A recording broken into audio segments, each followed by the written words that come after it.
আবুল আলা মওদুদী সাহেব শিয়াদের প্রতি যথেষ্ট দুর্বল ছিল এবং শিয়াদের অনেক মতাদর্শ গ্রহণ করছে। জামালউদ্দিন আফগানি প্যান ইসলামিজম বের করছিল খেলাফার বিরুদ্ধে, তাতে অনুপ্রাণিত হয়ে মওদুদী সাহেব খেলাফা অবসানের ২০ বছর পর গণতন্ত্র হাতে ধরছে। মওদুদী সাহেব এখানে প্রভাবিত হয়েছে কাকে দিয়ে? স্যার সৈয়দ আহমদ খানের মাধ্যমে। আমার সবচেয়ে অবাক লাগে, স্যার সৈয়দ আহমদ খানের জমানা থেকে আজ পর্যন্ত কেউ তারে কাফের কয় নাই। দুনিয়ায় প্রথম তারে কাফের বললে মনে হয় আমি বলছি। কোরআন শরীফের আয়াতের ইনকারকারী কি? অপব্যাখ্যাকারী কি? মা ইউজাদিলু ফি আয়াতিল্লাহি ইল্লাল্লাযীনা কাফারু। আল্লাহ ফতোয়া দিচ্ছেন, আল্লাহর কোরআনের আয়াত নিয়ে বিতর্ক তারাই করে, অস্বীকার তারাই করে, অপব্যাখ্যা তারাই করে যারা কাফের। আমি জানি না জামাত ইসলামের ভাইরা কথাগুলো কিভাবে নিবে, এটা আমি জানি না। যেভাবেই নেক, আর তো কিছু করার নাই, কারণ তারা তো সীমা লঙ্ঘন করে ফেলতেছে। পৃথিবীতে যারাই কোরআন শরীফের অপব্যাখ্যা করছে তাদেরকে হাদিস ছাড়তে হয়েছে। যেমন আবুল আলা মওদুদী সাহেব কোরআন শরীফের একটা আয়াতের ব্যাখ্যা করেছেন। আল্লাহ তাআলা কোরআন কারিমে বনি ইসরাইলকে লক্ষ্য করে বলেছেন, ওয়াইদ আখাযনা মিসাকাকুম ওয়া রাফা'না ফাওকাকুমুত তুর। আমি যখন তোমাদের থেকে ওয়াদা নিয়েছি আর তুর পাহাড়কে যখন তোমাদের উপর ধরেছি, তুর পাহাড় যখন তোমাদের মাথার উপর কি করেছি? তুলে ধরেছি। আবুল আলা মওদুদী সাহেব আয়াতকে অস্বীকার করছে, আয়াতকে অস্বীকার করে না, অপব্যাখ্যা করছে। কি করছে? তিনি বলতে চাইছেন, जिनसे पहाड़ को उठाया नहीं गया बल्कि ऐसा रोब तारी किया गया मानन के तुर पहाड़ को मुसल्लत किया गया। আরে কি পণ্ডিতটা ছিল মওদুদী সাহেব। উনি বলছে তুর পাহাড় উঠায় মাথার উপর দিছে, এটা গায়ের মুতাসাওয়ার। আল্লাহর কুদরত স্বীকার হয় না? তুর পাহাড় যিনি বানাইছেন উনি কেন উঠাইতে পারেন না? মওদুদী সাহেব বলছেন এটা রূপক অর্থে। হাদিসকে হাদিস কেন বলা হয়? হাদিসের একটা অর্থ কথা, মূলত এটা জিদ্দুল কদিম। আল্লাহর কোরআন হচ্ছে কদিম, কালামুল্লাহিল কদিম। সেই দৃষ্টিকোণ থেকে রসুল্লাহর কথা, কাজ, আফআলে মুবারাকা, সেটাকে বলা হয়েছে হাদিস। রসুল্লাহ সাল্লাল্লাহু আলাইহি ওয়াসাল্লামের হাদিস, হুজ্জিয়াতুল হাদিস, হাদিসের প্রামাণ্যতার ক্ষেত্রে কোনো মুসলমানের কোনো সন্দেহ নাই। হুজ্জিয়াতুল কোরআনের ক্ষেত্রে যেমন কারো কোনো সন্দেহ নাই, কোনো মুসলিম হুজ্জিয়াতুল হাদিসের ক্ষেত্রেও কোনো সন্দেহ রাখতে পারে। রাসূলুল্লাহ সাল্লাল্লাহু আলাইহি ওয়াসাল্লামের হাদিসকে অস্বীকার করার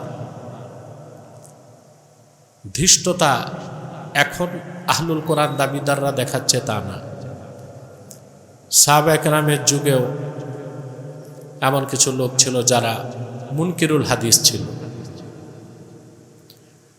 খুব চিন্তা ভাবনা করে দেখলাম, যত বাতিল ফেরকা পৃথিবীতে আত্মপ্রকাশ করেছে, ৭২টা বাতিল ফেরকা, সবগুলোই কোনো না কোনোভাবে সুন্নাহের অস্বীকারকারী। কারণ সুন্নাহ বা হাদিসকে বাদ দিলে কোরআন শরীফের ব্যাখ্যা মন মতো করা যায়। সুন্নাহ বা হাদিসকে বাদ দিলে, আর তোমরা ছাত্ররা তো কথা বলবা, আল্লাহ রসুল সাল্লাল্লাহু আলাইহি ওয়াসাল্লামের হাদিস বা সুন্নাহকে বাদ দিলে কোরআন শরীফের ব্যাখ্যা মন মতো করা যায়। আর কোরআন শরীফের ব্যাখ্যা মন মতো করেই ৭২ ফেরকা জাহান্নামী হয়েছে। ৭২ ফেরকার সবগুলো বাতিল না, কিছু ছিল জঘন্য কাফের। জঘন্য মূল ফেরকা তৈরি হয়েছিল ৬টা। কয়টা? খাওয়ারেজ, রাওয়াফেজ, জবরিয়া, কদরিয়া, মুতাজিলা, জাহমিয়া।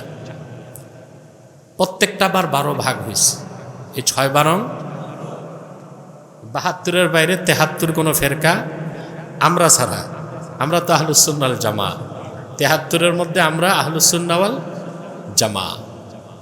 বাকি ৭২টা সবই কি একেবারে পথভ্রষ্ট বাতিল জাহান্নামী, তাতে কোনো সন্দেহ নাই। তবে এর মধ্যে কিছু কিছু বাতিল, কিছু কিছু কাফের। যেমন রাওয়াফিজরা প্রথম ভাগ হয়েছে 12টা ফেরকায়। কয়টা?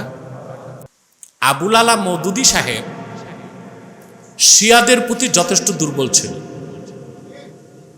এবং শিয়াদের অনেক মতাদর্শ গ্রহণ করছে। জামালউদ্দিন আফগানি প্যান ইসলামিজম বের করছিল খেলাফার বিরুদ্ধে। তাতে অনুপ্রাণিত হয়ে মওদুদী সাহেব খেলাফা অবসানের 20 বছর পর গণতন্ত্র হাতে ধরছে। কত বছর পর? কেন 20 বছর পর আহামরি এমন কি সমস্যা ছিল যে খেলাফা বাদ দিতে হবে? ঠিকটা তো ঠিক মতো হচ্ছে না।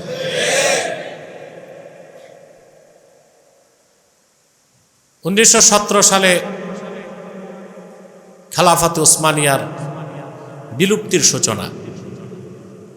হ্যাঁ, কামাল পাশা আতাতুর্ক, এটা আতাতুর্ক না, এটা হচ্ছে লানতে তুর্ক, গজবের তুর্ক। ওর মা ছিল ইহুদি, ওর মা ছিল। সে 1922 সালে জিএনএ গ্র্যান্ড ন্যাশনাল অ্যাসেম্বলি করে ঘোষণা করছে আর জিন্দিগিতে তুরস্কে ইসলামী শরিয়া আইন বাস্তবায়ন হবে না।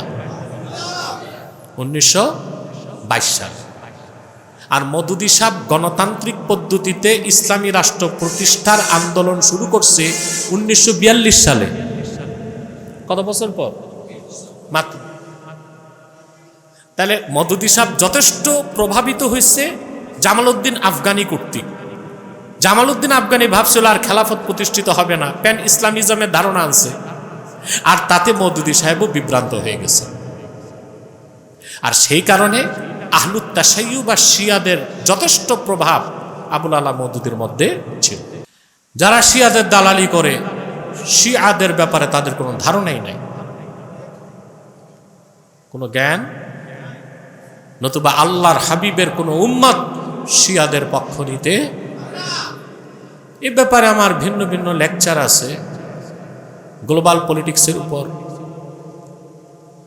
বা মধ্যপ্রাচ্যের রাজনীতি নিয়ে, দেখে নেবেন। আমি কথা প্রসঙ্গে বললাম যে 72 ফেরকাই হাদিসের অস্বীকারী, কারণ হাদিস বা সুন্নাহকে মানলে কোরআন শরীফের অপব্যাখ্যার কোনো সুযোগ আর থাকে। তোমরা দেখেছো মুনকিরুল হাদিসদের সাথে আমার ডিবেটগুলো, বাহাসগুলো তো দেখেছো, অনেক লম্বা লম্বা বাহাস, এগুলো সব রেকর্ডে আছে, লিখিত আছে, দেখে নিও। কোরআনকে বিশ্বাস করা যে এরকম ফরজ, রাসূলুল্লাহ সাল্লাল্লাহু আলাইহি ওয়াসাল্লামের হাদিস বিশ্বাস করা ওই রকম ফরজ। আল্লাহ বলেছেন ওয়া আনজালনা ইলাইকা যিকরা, যিকরা মানে কোরআন। মুহাম্মদ সাল্লাল্লাহু আলাইহি সাল্লাম, আমি আপনার উপর এই কোরআন নাজিল করেছি। এখানে একটা বিষয় আছে, আল্লাহ তাআলা 2 ধরনের সিগা ব্যবহার করছেন। নাজ্জালনা বাবে তাফিল থেকে, আনজালনা বাবে ইফআল থেকে। নাজ্জালা ইউনাজ্জিলু তানজিল থেকে খাসিয়ত এইরকম প্রকাশ পায় যেটা ক্রমে ক্রমে নাজিল হয়। আর বাবি ইফআল থেকে যখন আনজালনা আসে, ইনজাল থেকে, তার মানে দাফআতান ওয়াহিদা, একবারে নাজিল।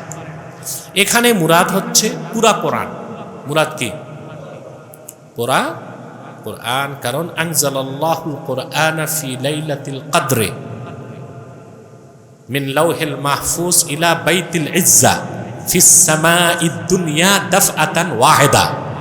লাইলাতুল কদরে আল্লাহ পুরা 30 পারা কোরআন লাউহে মাহফুজ থেকে বাইতুল ইজ্জাতে নাজিল করছেন। এখানে মুরাদ পুরা কোরআন। আল্লাহ বলেন মুহাম্মদ সাল্লাল্লাহু আলাইহি সাল্লাম, আমি আপনার উপর কোরআন নাজিল করেছি যেন তা আপনি সুস্পষ্ট, কোরআন কারীমের সুস্পষ্ট ব্যাখ্যা মানব জাতিকে দিতে পারেন। মা নুজ্জিলা ইলাইহিম, যা নাজিল করা হয়েছে তাদের হেদায়েতের জন্যে, ওয়া লাআল্লাহুম ইয়াতাফাক্কারুন, এবং যেন তারা চিন্তা করে। তাহলে বোঝা যাচ্ছে কোরআন কারীম থেকে সকল ব্যাখ্যা, কোরআন কারীম থেকে সরাসরি সব কিছুর ব্যাখ্যা নেওয়ার ক্ষমতা সাহাবায়ে কেরামেরও ছিল না। এটা শুধু রাসূলুল্লাহর জন্য খাস। উম্মত আমাদের তো প্রশ্নই আসে না। সাহাবায়ে কেরামও কোরআন কারীম থেকে সব কিছুর ব্যাখ্যা সরাসরি নেওয়ার ক্ষমতা রাখতেন না, যদি না আল্লাহর হাবিব সাল্লাল্লাহু আলাইহি ওয়াসাল্লাম ব্যাখ্যা না করে দিতেন। তো কোরআনের বাইরে যা কিছু আল্লাহ রসুল বলেছেন সবটাই তো হাদিস, সবটাই, তা অস্বীকারের কোনো সুযোগ। কোরআন শরীফের অন্যত্র আল্লাহ তাআলা বলেছেন, লা তুহাররিক বিহি লিসানাকা লিতা'জালা বিহি ইন্না আলাইনা জামআহু ওয়া কুরআনাহু আই কিরাআতাহু। এখানে কোরআন মাসদারের অর্থ দিবে কিরাআতাহু। আল্লাহ বলেন, আপনি দ্রুত কোরআনকে আত্মস্থ করার জন্য আপনার জবান মুবারক সঞ্চালন করবেন না। আপনার সিনায় কোরআন জমা করার আর কোরআন পড়ার সাধ্য তৌফিক আমি আপনাকে দিব। সুম্মা ইন্না আলাইনা বায়ানাহ, তারপর ওই কোরআনকে ব্যাখ্যা করার দায়িত্ব আপনার কাছে আমি আল্লাহরই। কোরআন তো কোরআন, কোরআনের বাইরে যে ব্যাখ্যা আল্লাহ দিচ্ছেন ওটা তো হাদিস ছাড়া গতি নাই, আছে? সেজন্য হাদিসটা ওয়াহি গায়রে মাতলু। অতএব যারা হাদিস অস্বীকার করে সামগ্রিকভাবে বলবে যে আমি কোনো হাদিস মানি না, বেলা শক সে কাফের, সে কি? এতে কোনো সন্দেহ? উলামায়ে আরব, উলামায়ে আজমের মধ্যে সমস্যা আছে, কিছু বিভ্রান্তি ঢুকে গেছে। ইমাম আজমের কিছু মাসালা তারা বুঝে নাই। ওই যে কাফেরকে কাফের বলার ক্ষেত্রে দেখা হবে ৯৯টা যদি কুফর পাওয়া যায়, একটা যদি ইমানের লক্ষণ থাকে তাকে কাফের বলা যাবে না। প্রথম প্রশ্ন, এটা কোন মার্জাতে আছে? সনদ কি কথা? আবু হানিফা বলছে সনদ লাগবে না, কোথাও এটার সনদ নেই। আবু হানিফা বলছেন মতনে পাওয়া যায় না, মেনে নিলাম বলেছেন। ব্যাখ্যা মোল্লা আলী কারি করে দিচ্ছেন, কারো যদি আমলে দেখা যায় কুফরের সব আলামত পাওয়া যায় আমলের দৃষ্টিকোণ থেকে ৯৯টা, আকিদায় না, আকিদায়। তাহলে এই কথাটা আমরা বুঝি না। এই জন্য আমাদের দেশে মুনকিরুল হাদিস যারা হাদিস অস্বীকার করে তাদেরকে আমরা বাতেল বলি। মাসলাকে মাসলাকে দ্বন্দ্ব, ওইটাও বাতেল। হাদিস মানে না সেও বাতেল, কোরআন মানে না সেও বাতেল। এই বাতেল ছাড়ার শব্দ নাই তো। আরে যে কাফের তারে কাফের বলো। আমাদের এই কালচার চেঞ্জ করতে হবে, এই ট্র্যাডিশন চেঞ্জ করতে হবে। কারো দ্বারা যদি কুফর হয়ে যায়, আর কুফরটা যদি হয় কুফর বাওয়াহা, কি কুফর বাওয়াহা, সুস্পষ্ট কুফর, নস্সে কোরআন নস্সে হাদিসের অস্বীকার, ইজমায়ে সাহাবা ইজমায়ে উম্মতের অস্বীকার, নস্সে কোরআন নস্সে হাদিস ইজমায়ে সাহাবা, তিনটা যদি অস্বীকার হয় তাহলে ওটা কুফর বাওয়াহা। তাকে কাফের বলতে কোনো আপত্তি থাকতে পারে না, বরং বলা ওয়াজিব। কথা বুঝতে পেরেছেন? তাহলে আমাদের এখন বড় শত্রু লামাযহাবীরা তো আছেই, তারা ঘরের শত্রু। আহলুল হাদিস দাবিদাররা হচ্ছে, আর আহলে কোরআন দাবিদার, আহলে কোরআন নামের আহলে শয়তানরা হচ্ছে দ্বীনের শত্রু। ওরা ইহুদি খ্রিস্টানের চেয়ে বড় শত্রু আমাদের, কারণ তারা কোনো হাদিসকে বিশ্বাস, কোন হাদিসকে অস্বীকার করলে নামাজের অস্তিত্ব নাই, যাকাত নাই, হজ নাই, সওম নাই, কিচ্ছু নাই, ইসলামের অস্তিত্ব খুঁজে পাওয়া যাবে না। সেজন্য রাসূলুল্লাহ সাল্লাল্লাহু আলাইহি ওয়াসাল্লামের হাদিসের চর্চা, সুন্নাহের চর্চা ব্যাপক থেকে ব্যাপক করতে হবে। সেই সুন্নাহের উপর অটল অবিচল থেকে সুন্নার খেদমত করার একটি প্রয়াস হচ্ছে দারসে নিজামি মাদ্রাসা, যেখানে হাদিসকে সবচেয়ে বেশি প্রাধান্য দেওয়া হয়। আলিয়ার প্রতিষ্ঠানগুলো এই লক্ষ্য অর্জন করতে পারেনি, আগে পেরেছে, পরবর্তীতে সরকারের হস্তক্ষেপের কারণে এ লক্ষ্য তারা অর্জন করতে পারেন। পৃথিবীতে যারাই কোরআন শরীফের অপব্যাখ্যা করছে তাদেরকে হাদিস ছাড়তে হয়েছে। যেমন আবুল আলাম মওদুদী সাহেব কোরআন শরীফের একটা আয়াতের ব্যাখ্যা করেছেন।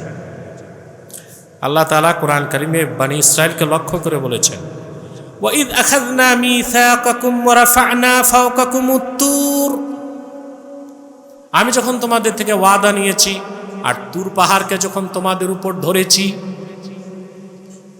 তুর পাহাড় যখন তোমাদের মাথার উপর কি করেছি, তুলে ধরেছি। আবুল আলাম মওদুদী সাহেব আয়াতকে অস্বীকার করছে, আয়াতকে অস্বীকার করে না, অপব্যাখ্যা করছে। কি করছে? তিনি বলতে চাইছেন जिनसे पहाड़ को उठाया नहीं गया बल्कि ऐसा रोप तारी किया गया मानन के तुर पहाड़ को मुसल्लत किया गया। আহারে কি পণ্ডিতটা ছিল মওদুদী সাহেব, উনি বলছে তুর পাহাড় উঠায় মাথার উপর দিছে, এটা গায়ের মুতাসাওয়ার। আল্লাহর কুদরত অস্বীকার হয় না? তুর পাহাড় যিনি বানাইছেন উনি কি এটা উঠাইতে পারেন না? মওদুদী সাহেব বলছেন এটা রূপক অর্থে আল্লাহ এমন রূপ তারি করছেন যেন তুর পাহাড় মাথার উপর। তো এটা কোরআন শরীফের সুস্পষ্ট মানাকে অস্বীকার।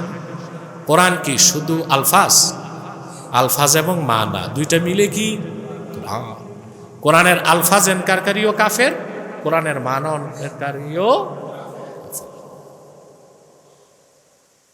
মওদুদী সাহেব আবার তার কথার পক্ষে, অথচ তোমরা যখন কিতাবুত তাফসির পড়বা বুখারী শরীফে দেখবা আব্দুল্লাহ বিন আব্বাস ব্যাখ্যা করছেন এই আয়াতে। হ্যাঁ, তুর পাহাড়কে আল্লাহ উঠাইছেন মিন আসলিহা, একদম গোড়ার থেকে। সবগুলো তাফসির ইজমাউল মুফাসসিরিন আল্লাহ গোড়ার থেকে তুর পাহাড় উঠায় মাথার উপর ধরছেন। মওদুদী সাহেব কোরআনের জাহিরি অর্থ অস্বীকার করলো, সকল মুফাসসিরদের ব্যাখ্যা অস্বীকার করলো, বুখারী শরীফের রাওয়ায়াতও নিল না, তার কথার পক্ষে বাইবেল থেকে দলিল দিচ্ছে। কিসের থেকে? মানে তার কথার পক্ষে সে দলিল খুঁজে পেয়েছে বাইবেলে, ওটাই দলিল দিয়ে দিচ্ছে। এই জন্য তাফহিমুল কোরআন পড়া খুব খতরা, খুব খতরা। এগুলো আমি পুরানো নুসখা থেকে বলছি, পরবর্তীতে তারা বাদ দিছে কিনা সংস্কার করছে কিনা আমি জানি না, কিন্তু এটাই ছিল মওদুদী সাহেবের আকীদা। এখন যদি নতুন ছাপে না পান ওটা ভিন্ন বিষয়। কথা বুঝতেছেন? এখন মওদুদী সাহেব এখানে প্রভাবিত হয়েছে কাকে দিয়ে? স্যার সৈয়দ আহমদ খানের মাধ্যমে। কার মাধ্যমে? পৃথিবীতে একটা মতবাদ আছে ওরিয়েন্টালিজম। কি ওরিয়েন্টালিজম? এটার প্রবর্তক হচ্ছে স্যার সৈয়দ আহমদ খান। সারা দুনিয়ার মানুষ যদি স্যার সৈয়দ আহমদ খানকে মুসলমান বলে, আমি বলবো সে কাফের, কারণ আমি তার সবকিছু দেখছি। সে মুজিজা অস্বীকার করছে। স্যার সৈয়দ আহমদ খান কবর আযাবকে বিশ্বাস করতো না, সে বলতো কবর আযাব হচ্ছে স্বপ্নের মতো। তো ইসাব্বিতুল্লাহুল্লাযীনা আমানু বিল কওলিস সাবিত, এই আয়াত অস্বীকার হয় না? এই আয়াত দিয়ে সমস্ত মুফাসসির একমত, কবর আযাব আল্লাহ প্রমাণ করছেন। কি প্রমাণ করছেন? সে বলছে কবর আযাব এগুলো কিছু না, এটা হচ্ছে রূপক অর্থে স্বপ্নের মতো। স্যার সৈয়দ আহমদ খান মুজিজাকে অস্বীকার করছে। আল্লাহ তাআলা মুসা নবীকে যখন পানির অভাব দেখা গেছে, বনী ইসরাইল কয়টা সম্প্রদায় ছিল? 12টা। কয়টা? আল্লাহ মুসাকে বলছে ফাকুল নাদরিব বিআসাকাল হাজার, মুসা পানি লাগবে, তুমি তোমার লাঠি দিয়া পাথরে মারো। তিনি একটা আঘাত করছেন, 12টা নহর বের হয়ে গেছে। 12টা কবিলার জন্য 12টা। এই আয়াতকে স্যার সৈয়দ আহমদ খান অস্বীকার করছে তার লেখা তাফসীরে। তিনি বলছেন এখানে দরবা ইয়াদ্রিবু থেকে ইদ্রিব, এটার অর্থ আঘাত করা না, হাঁটো হাঁটো। দরাবা ইয়াদ্রিবু দারবুন থেকে আল্লাহ 3টা অর্থ নিয়েছেন। কয়টা? দরাবা ইয়াদ্রিবু থেকে একটা অর্থ আল্লাহ নিয়েছেন উদাহরণ দেওয়া, ওয়া তিলকাল আমসালু নাদরিবুহা লিন্নাস। এখানে আল্লাহ ব্যবহার করছেন দারবুন শব্দ। কেন? এই সিগাটা ব্যবহার করছেন উদাহরণ দেওয়ার ক্ষেত্রে। সূরা মুজাম্মিল আল্লাহ বলেছেন ওয়া আখারুনা ইয়াদরিবুনা ফিল আরদি ইয়াবতাগুনা মিন ফাদলিল্লাহ, ওখানে ইয়াদরিবুন মানে হাঁটাহাঁটি। আরেক দল জমিনে হাঁটাহাঁটি করে, চলাফেরা করে আল্লাহ প্রদত্ত রিজিককে অন্বেষণ করতে। দরাবা ইয়াদরিবের একটা অর্থ কি? হাঁটা। আর এখানে ফাকুল নাদরিব বিআসাকাল হাজার, সমস্ত মুতারজিমিন একমত, মুফাসসিররা একমত, এখানে মানে আঘাত করো। মুসা তোমার হাতের লাঠি দিয়ে তুমি পাথরে মারো। কি করো? আল্লাহ তা বলে দিচ্ছেন ফাংফাজারাত মিন হুসনাতা আশরাতা আইনা, তারপর তার থেকে বেরিয়ে গেল 12টি প্রস্রবণী। কয়টা? এখানে কোনো অন্য ব্যাখ্যার সুযোগ আছে?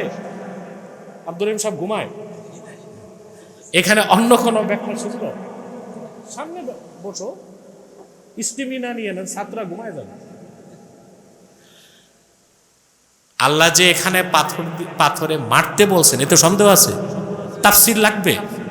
স্যার সাইয়েদ আহমদ খানের অস্বীকার করছে এবং বলছে আল্লাহ মুসারে বলছেন মুসা লাঠিতে ভর কইরা হাঁটো। আল্লাহ বলছেন তোমার হাতের লাঠি দিয়া মারো।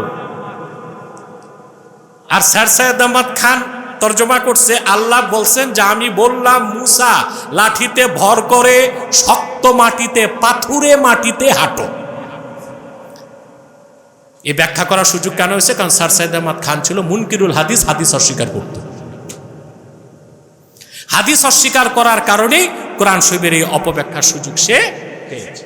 আর তার মতবাদটা ছিল ওরিয়েন্টালিজম। ওরিয়েন্টালিজম হচ্ছে ইসলামের সাথে যদি পশ্চিমা সভ্যতার সংঘর্ষ হয় তাহলে প্রথম পন্থা হচ্ছে ইসলামেরটাও নিতে হবে, পশ্চিমেরটাও। যদি দেখা যায় যে না ইসলামেরটা নিলে পশ্চিমাটা নেওয়া যায় না, তখন দ্বিতীয় পন্থা হচ্ছে ইসলামেরটা অপব্যাখ্যা করতে হবে, পশ্চিমেরটা ঠিক রাখতে হবে। যদি দেখা যায় অপব্যাখ্যা করলেও হয় না, তখন ইসলামেরটা ছাড়তে হবে, পশ্চিমেরটা নিতে হবে। এই ওরিয়েন্টালিস্ট যারা, তারা কি মুসলমান? কথা বলেন। আমার সবচেয়ে অবাক লাগে স্যার সাইয়েদ আহমদ খানের জমানা থেকে আজ পর্যন্ত কেউ তারে কাফের কয় নাই। দুনিয়ায় প্রথম তারে কাফের বললে মনে হয় আমি বলছি। এখন মানুষ বলে আমি কথায় কথায় কাফের বলি, তা আমি কথায় কথায় কাফের বলি না কাফেরকেই কাফের বলি? কোরআন শরীফের আয়াতের ইনকারকারী কি? অপব্যাখ্যাকারী কি? মা ইউজাদিলু ফি আয়াতিল্লাহি ইল্লাল্লাযীনা কাফারু। আল্লাহ ফতোয়া দিচ্ছেন আল্লাহর কোরআনের আয়াত নিয়ে বিতর্ক তারাই করে, অস্বীকার তারাই করে, অপব্যাখ্যা তারাই করে যারা কাফের। এখানে তো আবু হানিফার উসুল আর লাগে না, উসুল কে দিছেন? আল্লাহ তাআলা দিছেন। ইনকারে কিতাবুল্লাহ কি? তাকযিবু কিতাবিল্লাহ কুফর। এটা কি? ইনকারু কিতাবিল্লাহ, ইনকারু আয়াতিন মিন আয়াতিল্লাহিল বায়্যিনা কুফর। রাসূলুল্লাহ সাল্লাল্লাহু আলাইহি ওয়াসাল্লামের হাদিস যদি মুতাওয়াতির হয়, অস্বীকারকারী কি? এটা ইমাম আযমের মত, ঠিক না? যারা মুনকিরুল হাদিস, সব হাদিস অস্বীকার করে, তারা কাফের হইতে আর কোনো বাধা আছে? তা আমাদের দেশের এই সুবিধাবাদী মৌলবী সাহেবরা মিষ্টি কুমড়া খাইয়া যেগুলো পড়াশোনা করছে, এগুলো মুনকিরুল হাদিসদেরকে বলে ওরা বাতেল। বাতেল কি বলে? বাতেল। আরে বাটা কাফের। আল্লাহর হাবিবের হাদিসকে যারা অস্বীকার করে তারা কাফের ছাড়া কিছু হতে পারে। হ্যাঁ, নির্ধারিত কোনো হাদিসের হুকুমের ক্ষেত্রে যদি দেখা যায় যে হাদিসটা তার কাছে সহি না, সে যদি বলে না এটা আল্লাহর হাবিবের হাদিস না, ওটা ভিন্ন বিষয়। ওটা কি? ভিন্ন বিষয়। কিন্তু হাদিস অস্বীকারীরা কোনো একটা হাদিস অস্বীকার করে না, তারা হুজ্জিয়াতুল হাদিস, হাদিস যে ইসলামের এভিডেন্স, পিলার, সনদ, ভিত্তি, এটা অস্বীকার করে। সেজন্য তাদেরকে কি বলি? তো মওদুদী সাহেব এই ক্ষেত্রে ওরিয়েন্টালিজম, ওই স্যার সাইয়েদ আহমদ খানের দ্বারা প্রভাবিত হইয়া এই মুজিজাগুলো কি করছে? অস্বীকার করছে।